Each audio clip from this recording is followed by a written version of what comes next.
Ronggeng. Siapa yang tak pernah mendengar nama ini? Bagi masyarakat Indonesia, sosok Nyai Ronggeng sangat kental dengan hawa misterius. Salah satu yang cukup dikenal dari sosok ini adalah persembahan Nyai Ronggeng. Beberapa orang menyebutnya dengan uang balik Nyai Ronggeng. Konon, jika memiliki pesugihan ini, maka uang yang telah kita belanjakan bisa kembali lagi. Orang-orang percaya, dengan begini, maka kekayaan akan diperoleh secara perlahan-lahan. Sayangnya, kepercayaan seperti ini sejalan dengan kenyataan. Jika kita melihat makam Nyai Ronggeng yang kabarnya berlokasi di Desa Jabres, Kebumen, Jawa Tengah ini, tampak ramai dikunjungi orang untuk ngalap berkah.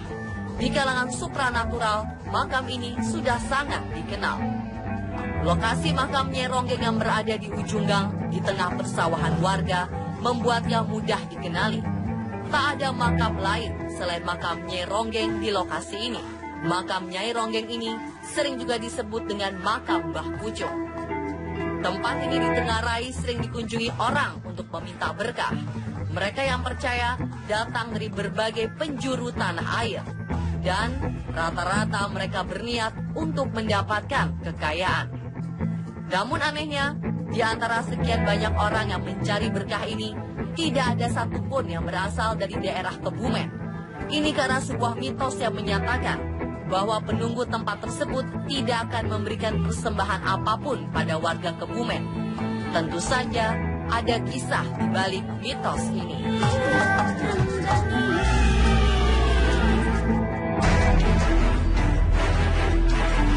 Menurut warga, untuk mendapatkan pesugihan ini tentu saja tidak gratis. Ada berbagai macam persyaratan yang konon harus dibawa oleh si pengalap berkah. Ritual ini dilakukan di malam-malam tertentu. Konon, saat berdoa sendiri inilah, jika berjodoh, maka si punya hajat akan temui oleh sosok Nyai Ronggeng. Saat itulah dilakukan perjanjian atau kesepakatan gaib antara pengalap berkah dengan Nyai Ronggeng. Dan di antara kesepakatan ini adalah penyediaan tumbal nyawa. Jika si pengalap berkah setuju dengan kesepakatan ini, mitosnya dalam waktu sekejap, sosok Nyai Ronggeng akan menghilang dan berganti dengan lembaran uang kertas senilai 100.000 yang tergeletak di atas pusara makam. Itu artinya permintaan si pengalap berkah telah disetujui. Namun yang mengerikan, nyawa si pelaku pesugihan pada akhirnya juga akan menjadi tumbalnya. Konon, kelak arwahnya akan menjadi pengikut Nyai Ronggeng di alam gaib. Makam Nyai Ronggeng sendiri diklaim ada dua. Kabarnya, kedua makam ini merupakan kuburan kepala dan tubuh si Nyai.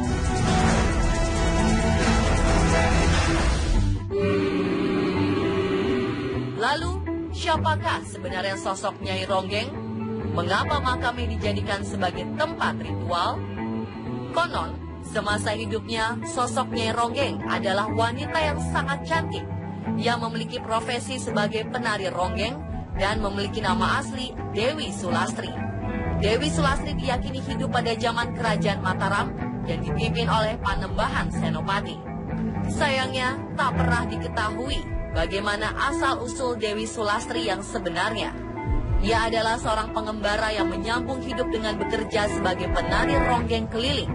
Sebagai seorang penari ronggeng yang sangat cantik, membuat Dewi Sulastri disukai para lelaki. Tidak hanya kalangan orang biasa, para petinggi kerajaan dan bangsawan juga menaruh hati kepadanya. Sayangnya, tak ada satupun dari mereka yang berhasil memikat hati Dewi Sulastri. Dalam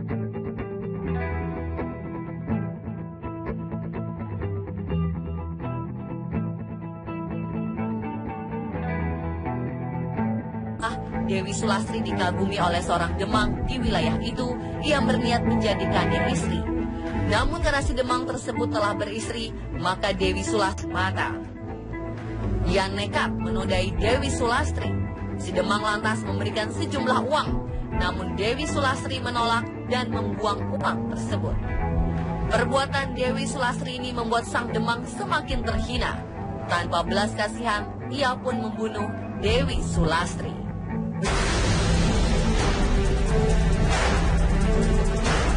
Setelah membunuh si Nyai, Sang Demang lantas memenggal kepala Dewi Sulastri hingga terlepas dari badannya. Kepala dan badan Dewi Sulastri pun dikuburkan terpisah.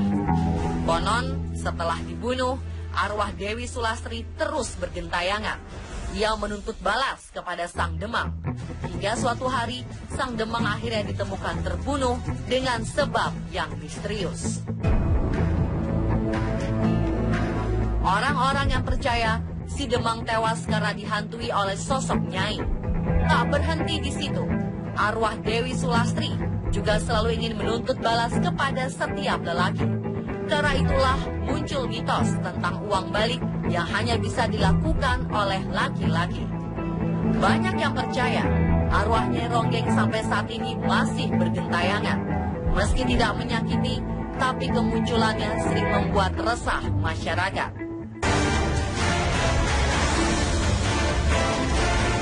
Legenda Nyai Ronggeng di daerah Kebumen rupanya tidak hanya muncul dalam satu kisah saja. Ada beberapa cerita tentang asal-muasal Nyai Ronggeng yang telah diyakini secara turun-temurun di daerah tersebut. Bahkan, mitos ini menyebutkan bahwa makam Nyai Ronggeng terbagi menjadi 3 bagian.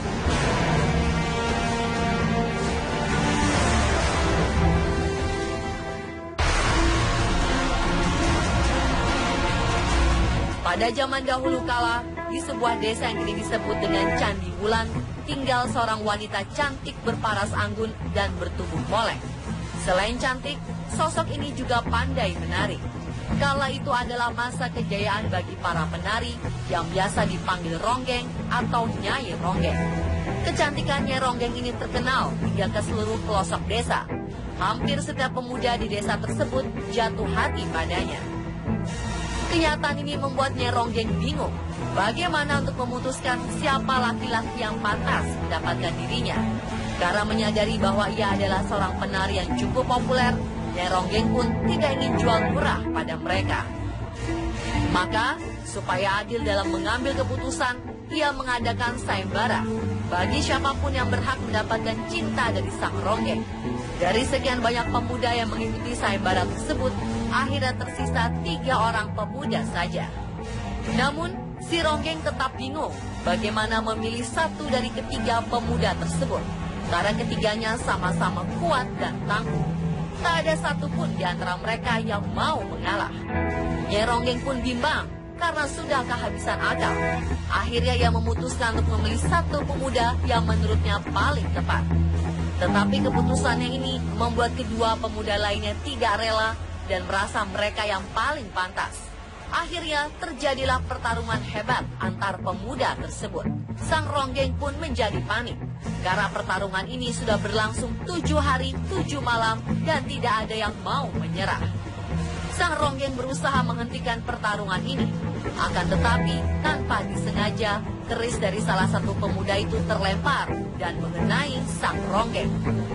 Sang Ronggeng pun akhirnya tewas terbunuh keris yang ternyata telah diberi racun. Ketiga pemuda itu kecewa dan sedih. Usaha mereka untuk mendapatkan wanita yang begitu mereka idamkan menjadi sia-sia. Ketiganya merasa sangat menyesal. Namun akhirnya mereka memutuskan untuk memotong tubuh Ronggeng itu menjadi 3 bagian dan masing-masing pemuda mendapat bagiannya. Bagian kepala diberikan kepada pemuda pertama dan ia menguburkannya di sebelah timur desa. Bagian tubuh diberikan kepada pemuda kedua dan ia menguburkannya di bagian tengah desa. Sementara pemuda ketiga mendapat bagian tangan dan kaki yang ia kuburkan di sebelah barat desa. Hingga kini, 3 makam Nyai Ronggeng ini masih dianggap keramat oleh warga setempat.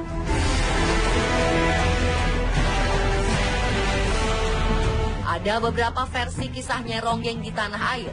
Kabarnya, sebuah terowongan tua di Cianjur dipercayai dihantui arwah Nyai Ronggeng. Benarkah demikian? Bagaimana kisahnya? Saksikan kelanjutan kisah Nyai Ronggeng besok dalam segmen Misteri Series hanya di On The Spot.